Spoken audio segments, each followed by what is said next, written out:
journey on the line. Mark.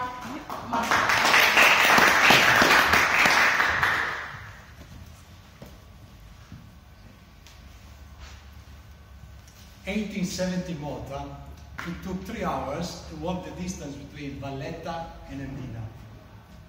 Well, there were other means of transportation: donkeys, horses, carriages if you were wealthy enough, but none of them were actually comfortable or very good to use, because you see, roads were very poor, if existing, and so there weren't really a good way to travel around the island.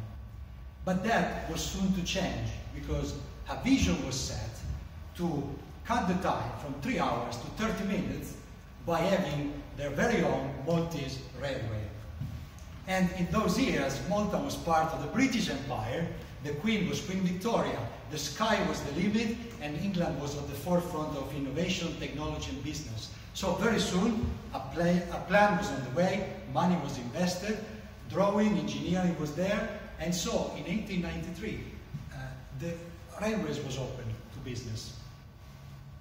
For those of you who wonder where actually was the line back then, you don't have to look very far, just outside. This road over here was part of the original railway line. In fact, it's still called Old Railway Track Road. But let's see a little bit about the story of this railway line. How was the line actually? Well, it was 12 kilometers long, and it had 18 road crossings. And nowadays nothing is left. You cannot really see how it was. So we have to use our imagination here. And let's imagine we are back in time and we are in Valletta. Well, the terminal of Valletta was actually underground, so you will have to walk down about 10 meters to get on the train platform. And from that point, the train will travel the first 700 meters in a big tunnel to reach the Floriana station. Today, if you walk at the city gate on Valletta and you look down in the ditch to the right, you see a very low bridge which goes nowhere because it goes on both sides of the ditch. But actually, that was where the train used to pass. So after you got to Floriana on the train, well, there was again under another short tunnel into the bastions, and then near where today is Port de Bombs, there was a flyover, Independence Street, which was a big flyover where the train would pass in front and then go towards Amrun. Amrun at the time was actually the central station because it was the station where more space was available. So they actually built there the deposit and the warehouse where they could fix the train. And from there, the train would slowly get up over here, pass in front here, and go straight to the Birkirkar station at the very incredible speed of 30 kilometers an hour, which was actually probably a very good target back then. From Birkirkar again, it will go through Attard, San Anton, and over there, again, you can still see something today. There is still some remaining of the original embankment, which was used to start slowly rising the level, because another challenge was the fact that Medina was high, about 150 meters from Valletta level, which meant you needed to slowly increase the size. So you can still see some remains of the original works around the Corinthia Hotel over there. But then after, nothing is left. Anyway, the train will continue through the countryside until it will reach the foot of the hill near Medina, and that was actually the original terminal where the line will end.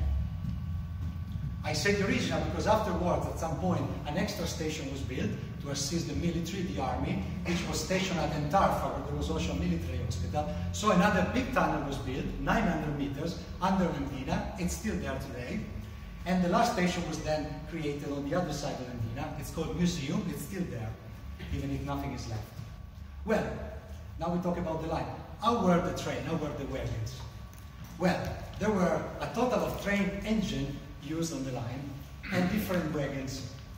Forget about onboard entertainment system, AC, nothing of that sort, just some wooden bench on a steel structure, and that was it.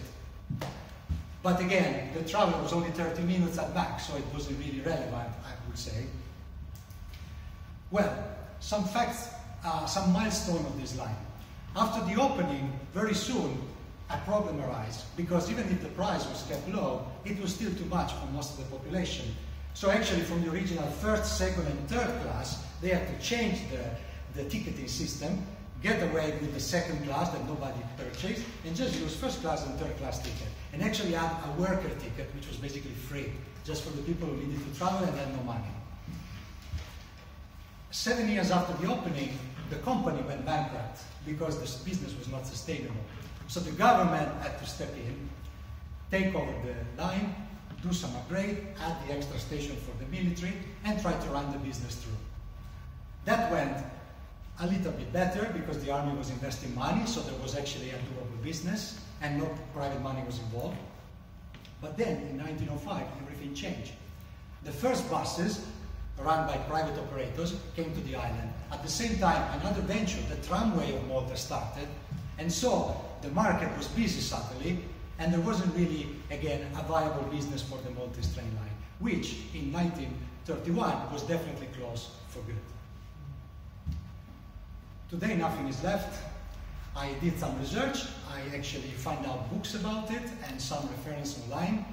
I prepare a list which is available for those of you who are interested in getting further information. Just approach me after the speech and I will send you an email with all the information.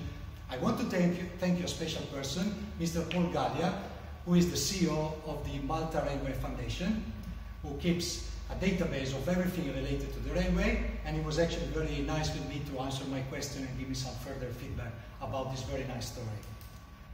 What is the lesson to be learned? Well, I would say in 3 sentences that nothing is impossible, nothing is forever, but the best is yet to come. Thank you.